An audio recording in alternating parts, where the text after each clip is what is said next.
everyone, this is Erin from Sandpaper Road in the USA, and today I'm sharing with you a men's tie box that I created for the craft.o.clock creative team. In this tutorial, you'll learn how to apply paper to the box, decorate the front, and then assemble the box. Now, this box is so cute. I love it. It was a really fun project to create, and in this tutorial, I'll show you how. When you receive the box, and here is a close-up of the packaging, it arrives flat in pieces, and you have to put the box together. There will be links in the description below where you can purchase this box. Now, at first, I wasn't quite sure how to assemble the box, but I realized that that piece must go underneath the striped tie piece, and then that would be the lid.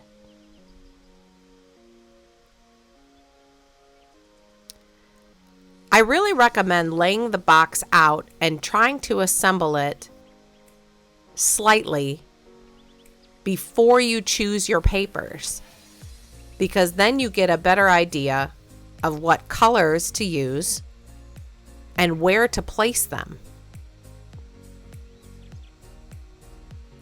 I also realized that when you're assembling the box, the sides of the box only fit one way. So if you can't get something to fit exactly, it probably isn't meant to go in that spot. Now, I'm not gluing or anything yet. I just want to see how it fits together. For this project, I'm using the Basic Leaves Set 2. These are gray leaves and gray flowers as well. I'm also going to use some chipboard die cuts from the Hello Beauty paper collection and the 12x12 collections of Gray Mood and Hello Beauty, as well as a few pieces from the Junk Journal set. This is the 30&5 by 30&5 centimeter set of the paper. And what I decided to do was use a piece from the Hello Beauty collection. I loved the way those pink stripes looked, so I thought I would make those the stripes of the tie. And then I wanted to use a piece from the Gray Mood for the majority of the box. This color combination is really popular for summer weddings or formal events, anniversaries, parties, and social gatherings like that, where men would have to dress up. And this would be a nice idea to give a man a gift in the box, or for the man to keep the keepsakes. Now, on the outsides of the box, I'm marking an X on all of the outsides.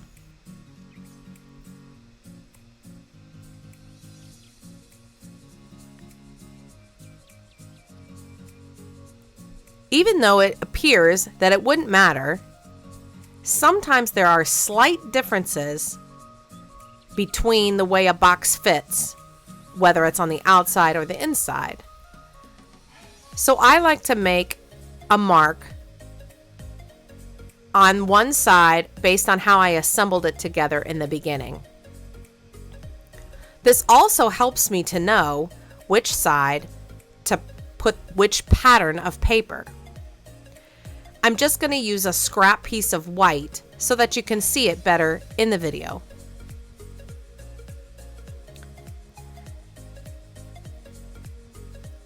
Now, when I'm trying to apply the paper, I'm going to just very, very slightly lay the paper, not all the way up against the edge, but just almost against the edge. Then I'll use a pen, something I can see on the paper. Because this paper is dark, I chose to use a white pen. Now when I trace, it should match up a little bit better, and I won't have to trim off the ends quite as much, because I let the paper go almost to the edge and not all the way to the edge. I'm very, very carefully cutting out the paper. I want to make this exact as possible.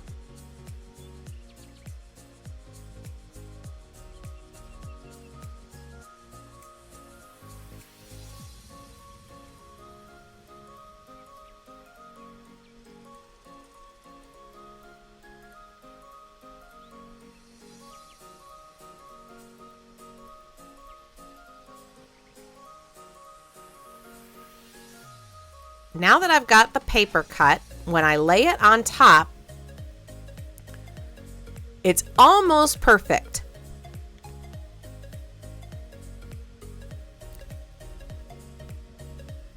What I'd like to do is make it a perfect fit and then use the paper to cut out a second piece of paper. So I lay the wood tie piece flat and match up the edges of the paper as best as I can. Then I try to mark where I'm going to need to use an X-Acto knife or scissors to trim.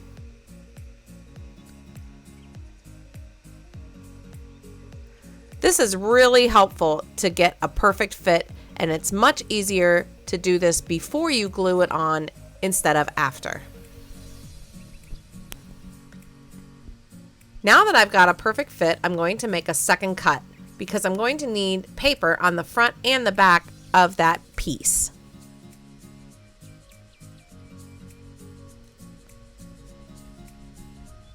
So I'll just repeat the process by tracing with my white pen and cutting out a second piece.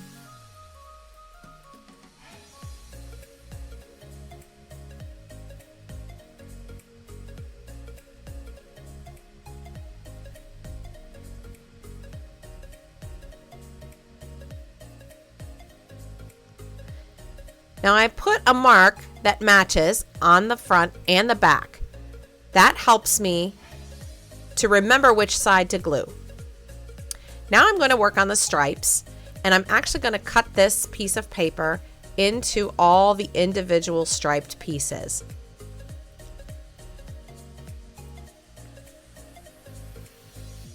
First I'll trim off the end piece and save that for later. And now I go through and trim each one of those stripes individually.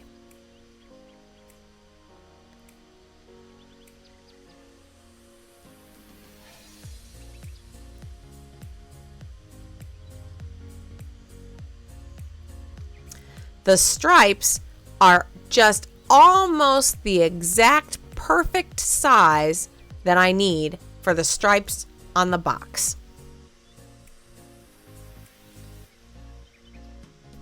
Before I trim through, I test that. And look, there's just a little bit that shows through. So what I'm probably going to have to do is use some black gesso and paint that piece first before I glue my pink strips to the top.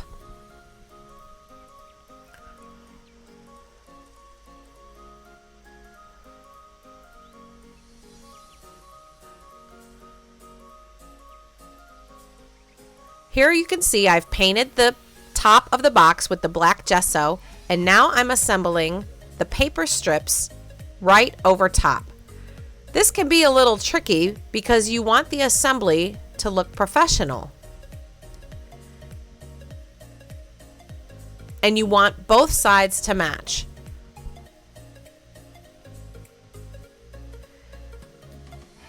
That's why I cut out all of the strips. See how I'm cutting at an angle to make the paper match? Just take your time, and if you mess up, just try another strip.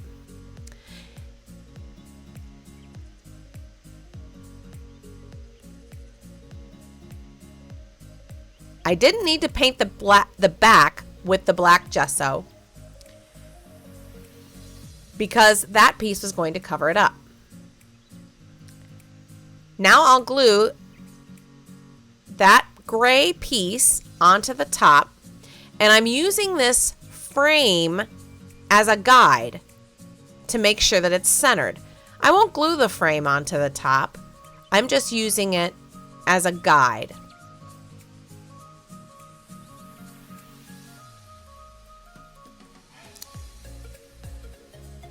I'm using some 3D matte gel by Prima,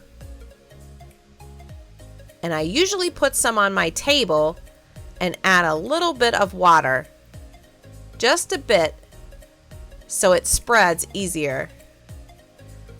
The 3D matte gel holds really, really, really well. It's great, but it's very, very thick. You could use your finger to spread it, but I chose to use a brush.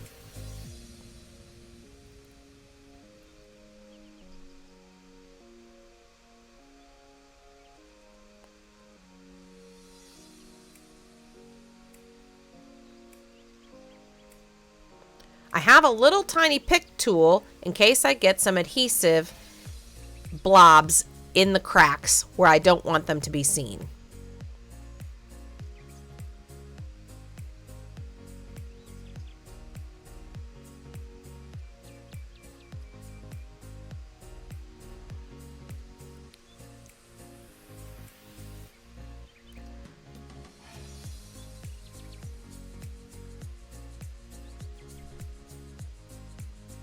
I don't have to worry about putting the matte gel on the outside, just on the stripes will be just fine.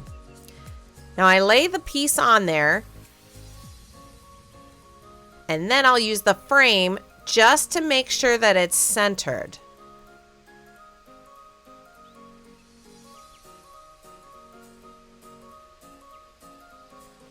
If I don't do this step, my box will not fit. And make sure to press down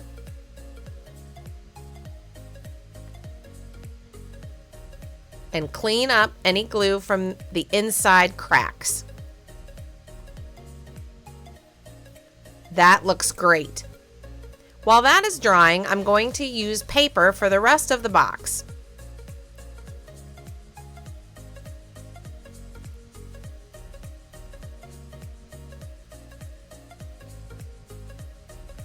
I'm going to use the same process to cover the paper or to cover the box as I did with the top piece. The bottom piece is a little bit tricky though because we have to leave room for these holes.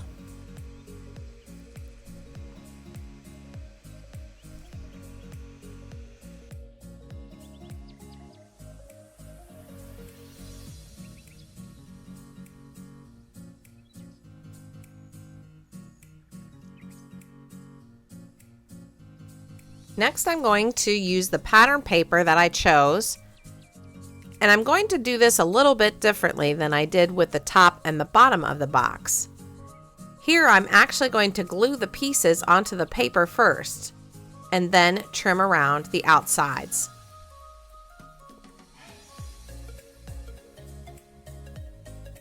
We have to consider to leave room for the tabs, so we're going to use an X-Acto knife to make that possible.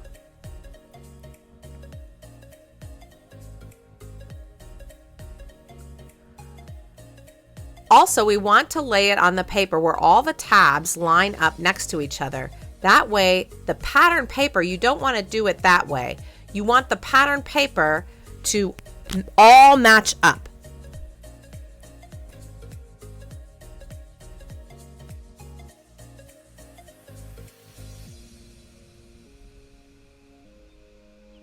Then I'll use a second piece of paper to do the back. Now I'm going to show you how to get a perfect cut with those tabs because the tabs have to fit in this little piece.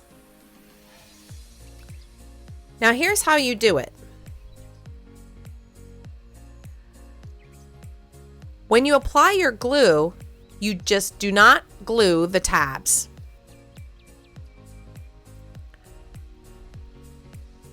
As you can see, there's no glue on the tabs. Then, when you have your paper and you burnish it down,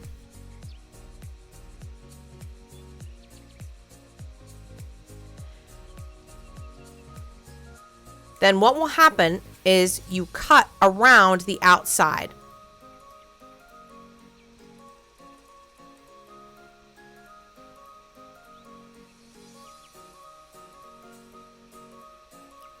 Save cutting around the tabs for last.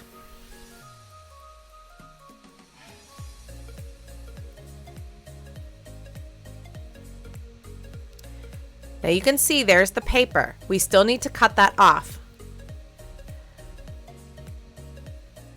I take my ruler and use it as a straight edge, and the piece just lifts right off because remember, there was no glue there.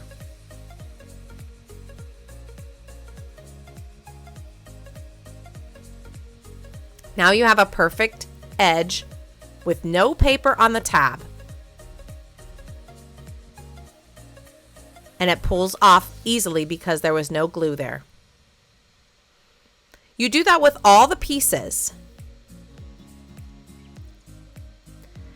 I learned that as I was assembling the box because I made a few mistakes on the bottom. I actually had to use my X-Acto knife to pull up the paper around the edges to make room for the tab.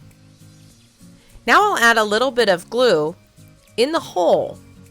As you can see, I had to use my X-Acto knife and cut around the bottom and release the paper. But now I'll put the side in and give a few taps with the hammer.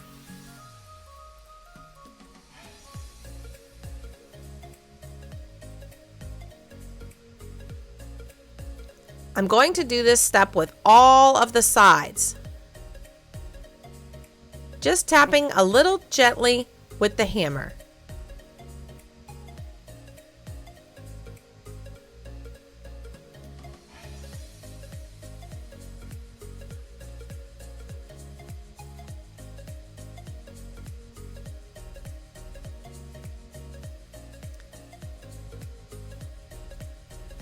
You do that all the way around the outside.